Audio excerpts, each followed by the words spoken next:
محمود غزنوی نے ایک دن فرمایا کہ میں حضرت خضر علیہ السلام کی زیارت کرنا چاہتا ہوں۔ ایک غریب آدمی کھڑا ہوا، وہ کہنے لگا میں آپ کو زیارت کرا دیتا ہوں، لیکن ایک شرط ہے، میں غریب ہوں، 6 مہینے کا خرچہ میں آپ کو دینا ہوگا میرے بچوں کا۔ اس نے کہا ٹھیک ہے۔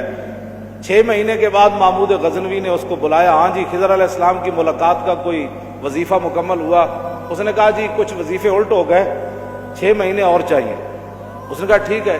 سال کے بعد اس کو پھر حضرت محمود غزنوی بلایا، فرمایا ہاں جی خضر علیہ السلام نہ کوئی میری ملاقات کا امکان پیدا ہویا، تسی وظیفے جو کر رہے ہو دریا کے کنارے۔ انہوں نے کہا جی میں کہاں، خضر علیہ السلام کہاں، میں نے تو آپ کے ساتھ جھوٹ بولا ہے، غریب آدمی تھا تو پیسے میرا روٹی پانی چل گیا 1 سال۔ تو محمود غزنوی کا مجلس لگی ہوئی تھی، ہزاروں لوگ موجود تھے، غوث بھی تھے، کتب بھی تھے، ابدال بھی تھے، محدث بھی تھے، مفسر بھی تھے۔ تو اس نے اپنے ایک وزیر کی طرف اشارہ کر کے کہا بتاؤ بھائی جو بادشاہ سے جھوٹ بولے اس کی کیا سزا ہے؟ وہ وزیر کہنے لگا کہ اس کو قتل کر دیا جائے۔ محمود غزنوی کے مجلس میں ایک نورانی چہرے والے بزرگ بیٹھے تھے، انہوں نے کہا بادشاہ سلامت، اس نے بالکل ٹھیک کہا۔ پھر اس نے ایک دوسرے وزیر سے پوچھا، اس نے کہا جی اس کی کیا سزا ہے جس نے بادشاہ سے داؤ بھی لگایا اور جھوٹ بھی بولا؟ اس نے کہا یہ گردن نہ اتاریں، یہ تو پھر جلدی مر جائے گا، اس پر کتے چھوڑیں، یہاں تک کہ کتے اسے نوچ نوچ کر کھائیں تاکہ اس کو پتہ چلے بادشاہ سے جھوٹ نہیں بولا جاتا۔ تو وہ بزرگ نورانی چہرے والے کہنے لگے بادشاہ سلامت، اس نے ٹھیک کہا۔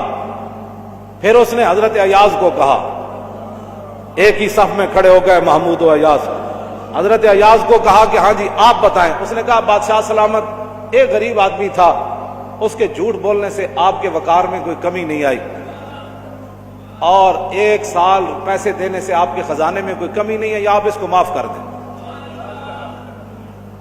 وہ نورانی چہرے والا بزرگ کہنے لگا بادشاہ سلامت بالکل اس نے ٹھیک کہا۔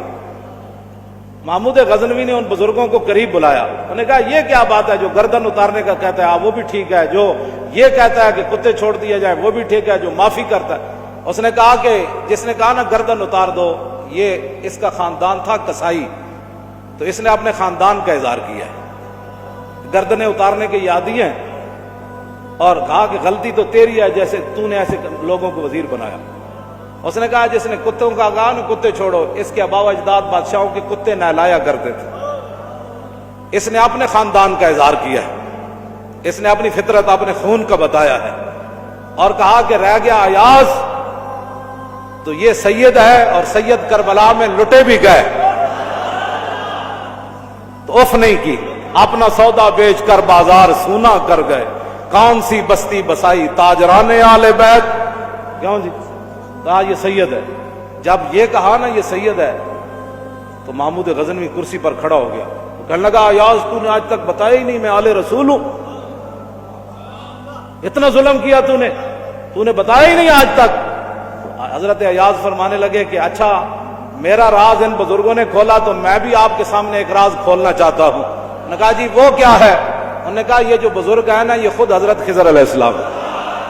آپ اور ہم خوش نصیب ہیں کہ ہم اپنے خون کا اظہار کر رہے ہیں۔ ہمارے آباء و اجداد نے صدقے یا رسول اللہ کے نعرے لگائے، ہمارے بڑوں نے حضور سے محبت کی، حضور کی ختم نبوت پر پہرے دیے، تو ہم اپنے خاندان کا اظہار کر رہے ہیں، اور جن لوگوں کو یہ مسئلہ نہیں سمجھ آ رہا ہے وہ اپنے خاندان کا اظہار